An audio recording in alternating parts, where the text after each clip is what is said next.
Greetings, Four Color fans, and welcome to part 3 of my 25-year journey with the Legion of Superheroes. And today we're going to be looking at the post-crisis issues all the way through 0 Hour, which is where I stopped collecting. Before that, quick announcement. My Road to 1500 giveaway is still ongoing, and we're getting very close, everyone. We're now at 1,495 as I'm taping this on Friday night, 15th of April.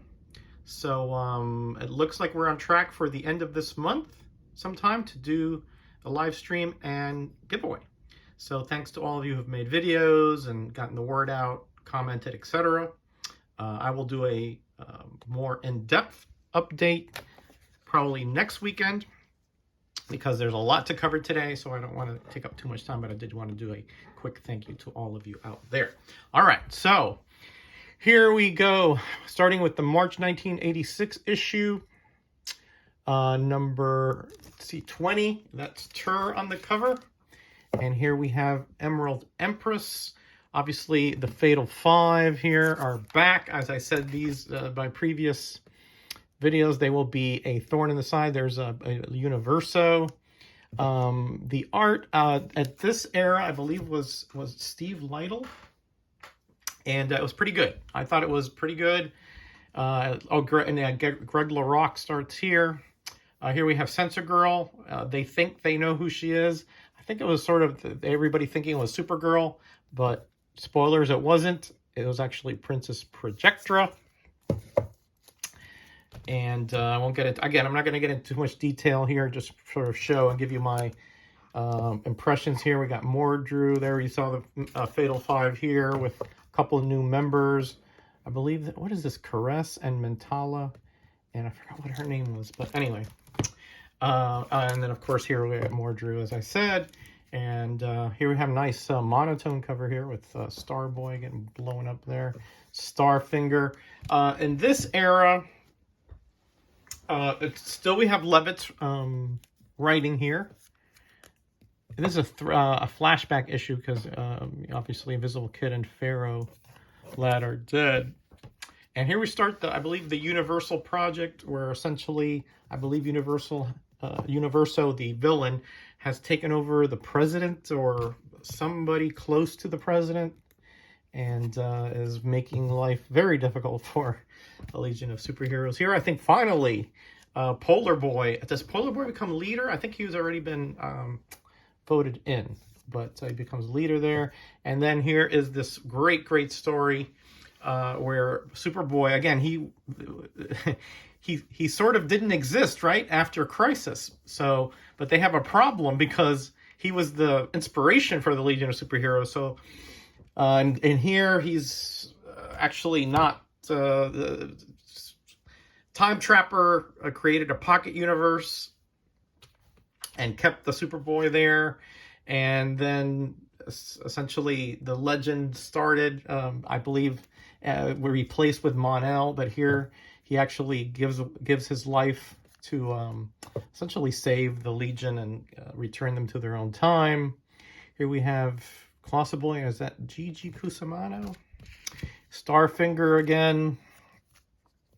Again, I really like this era. Notice there's new costumes here for Wildfire. You're going to see that there's an issue here that there's quite a few costumes changes.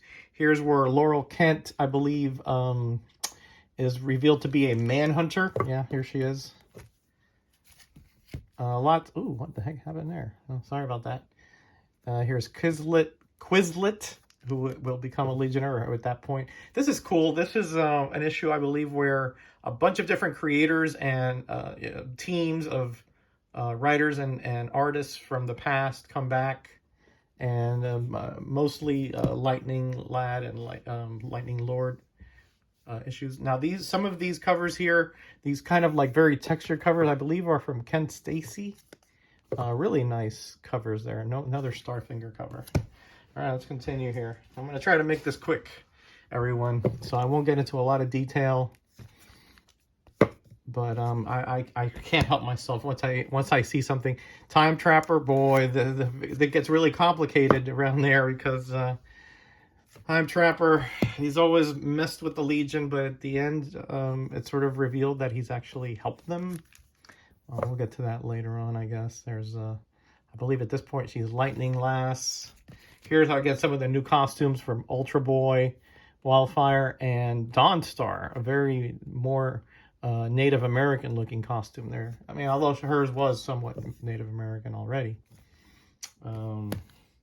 Block, again, he was part of the Legion of Supervillains, but became a member.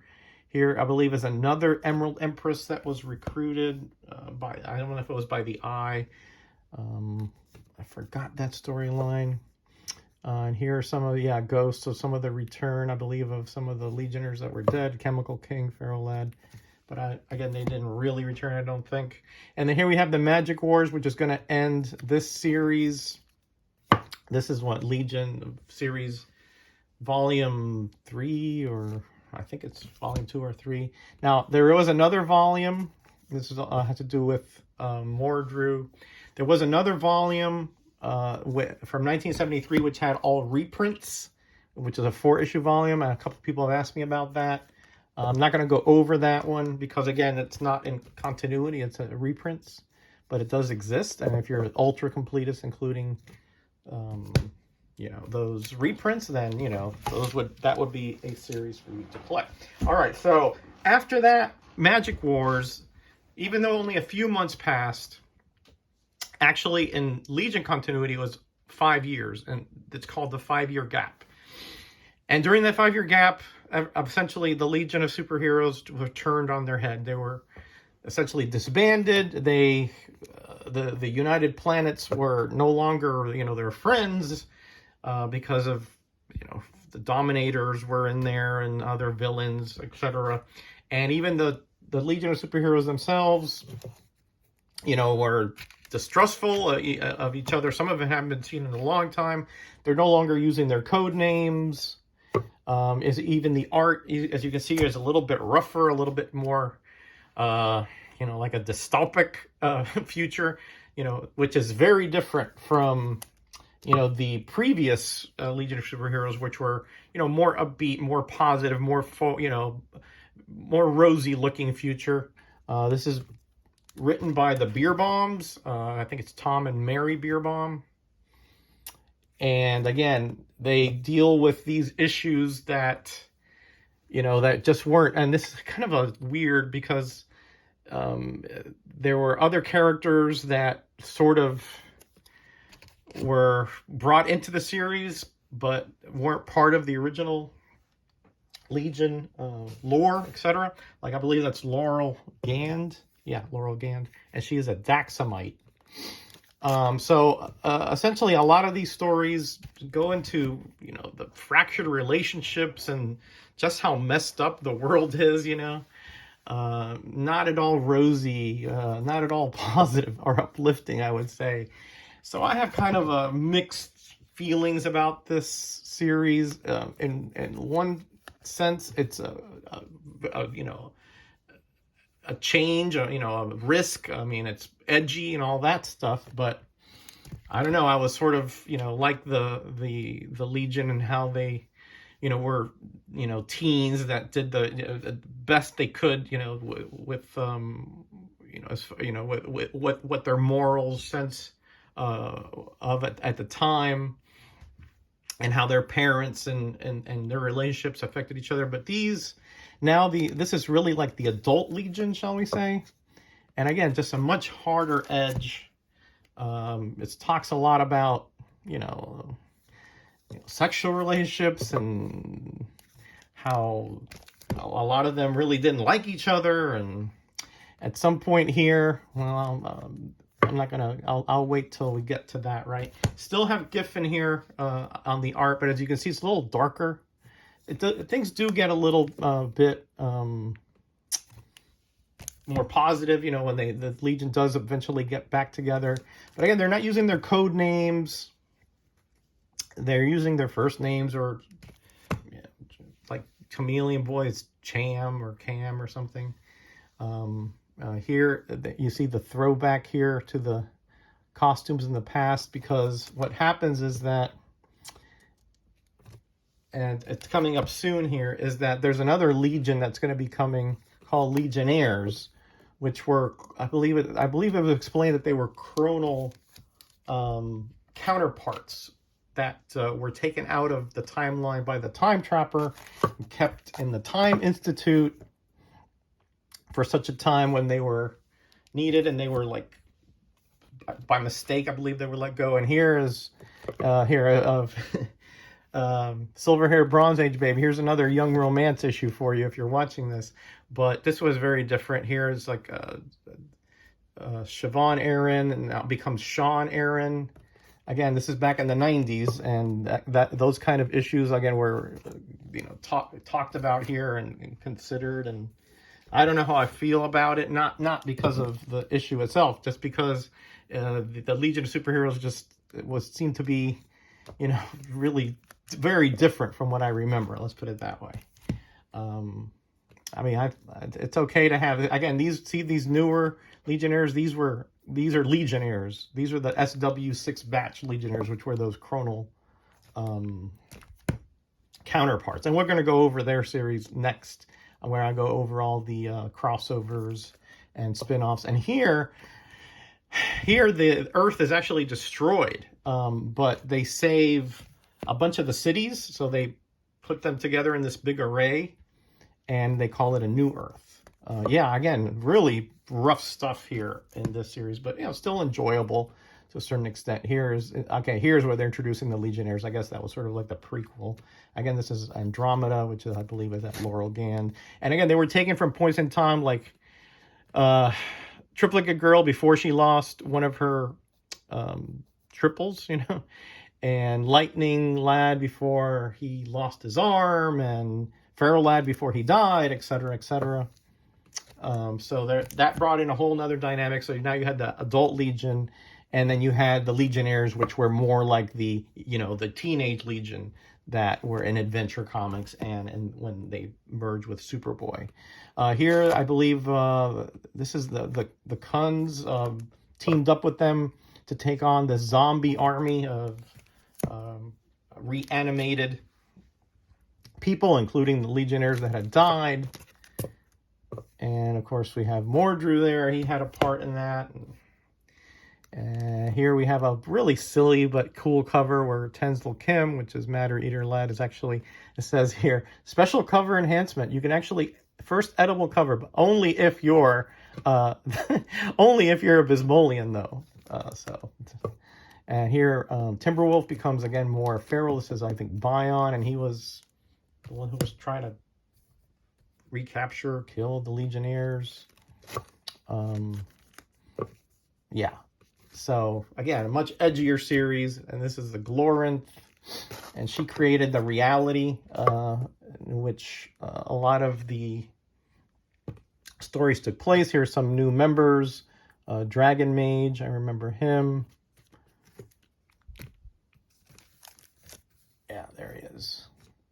And I believe at this point now we have the Beer Bombs out, and Tom McCraw writing. I believe the Beer Bombs come back, and that's Brainiac 5. Again, that's the adult one.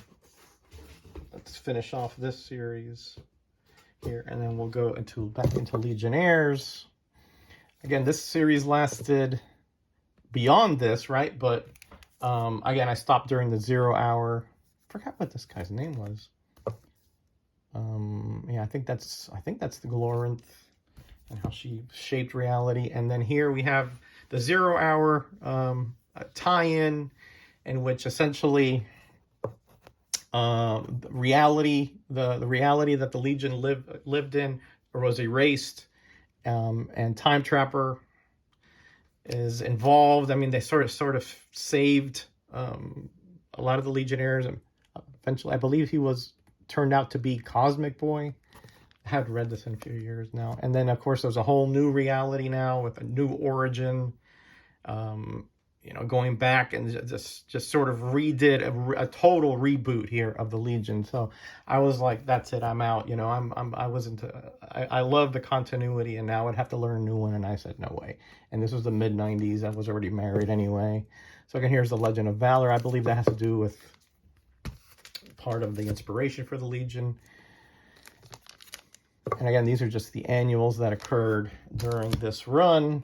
And finally, with this Elseworld, that's another one that's had nothing to do with this run per se. And then we have the Legionnaires, which again closely ties in. I have to go quickly here to get this under 20 minutes. But as I said, it's a whole new team. They even take, you know, different names. That's just the polybag and the regular version. I believe Lightning Lad is now Livewire. Light Lass is Gossamer, but you see some of the same villains here. Cat Spa is new. She wasn't. She was a recruit. She wasn't part of the clones or anything. And then a few of them died early on. Chameleon Boy, Karate Kid. So Chameleon Boy, the adult one, actually became like their leader. To sort of, you know, because again, they were sort of, they don't know anything that happened in the past, you know, 10, 20 years or whatever. So he was there to sort of lead them. Kid Quantum was another one that they got later on. I believe Inferno is now, instead of Sunboy. And here is another kind of a whimsical issue here where Matter Eater Lad gets infected by some kind of virus or bacteria, which flips his gender to a lady, to a female. Here we have some Adam Hughes covers here, obviously. Yep, for you guys who like that stuff. And then again, here we have the 0 Hour tie-ins, and again, a brand new Legionnaires. Although the Legionnaires were much closer to the Legionnaires that existed before 0 Hour, there were some differences, but again, they're very similar costumes, etc. All right, let's go through the crossovers real quick. Here is Booster Gold 8 and 9. Legion crossed over there. I should probably just put this whole thing there and just take it off. That's quicker. Cosmic Boy had a mini-series during Legends, where, you know, he went down to the 20th century with Night Girl. And yeah, they had all kinds of trouble in the time stream as usual. And this is actually a tie-in with that Superboy Death two-parter and Legion of Superheroes 38, 39 from that second or third series, whatever it is. And then here's the Who's Who. I think a few people are asking me about that. Yes, I include that in here. Really, if you want to know about the Legion in depth, I highly recommend the series. Nice art in there as well. And again, it goes, you know, to individuals. It goes in depth individuals. Here we have the Wanderers. This is an interesting series. They were part of the 30th century and a superhero team, but they were killed and they were remade, cloned by a Dominator. And then this is their adventures after that. And the strange thing about this is I'm not sure if it was on purpose, right? I don't know if it was a mini-series, but there were 13 issues in this. I think that's Quantum Queen. This is written by Doug Monk, one of my favorite writers. So it's pretty good. Underrated series, I'd say. Again, 13. I'm not sure if it was supposed to be 13 or if it was just canceled. And then we'll end up with the spin-offs. Here is Valor, which again is obviously Mon-El. And I am not even totally sure what occurred here, but at some point the Legionnaire Mon-El took over for the older Mon-El, who was in the past, because otherwise the timeline would be torn asunder. So I don't recall all the details about that, but he had to do that. And then eventually, I believe the two Mon-Els do meet up here in this series. Of course, Mon-El is a Daxamite, so very powerful, but he is vulnerable to lead. So let's take this potion. And there was a point here where he was poisoned and everything, and Shadowlass had to rescue him. Obviously, an homage there to Crisis 7. Again, you know, as a completist, you got to get this stuff, right? But it's to get the whole story, get all the details. I really should reread all these at some point. It's been a few years since I've done it. And here we have the Timberwolf miniseries to end up where he was more feral, and he came to the 20th century. And he had, again, we have the one that looks Dominator, I believe it is. So that's it. folks, I'm going to end right here, right at 20 minutes. Hope you enjoyed this. Thank you for all your support for all this series of my Legionnaire journey for 25 years from 1969 through 1994. I really do appreciate it. Great comments, great community as always, supporting and giving me great comments on this. All right, everybody, I'm out of here. I'm going to con tomorrow on Saturday. I'm gonna be on vacation for a while, but I'm gonna have a video probably out next week that I'll pre-tape. All right, everybody, be blessed, be kind to each other, and be back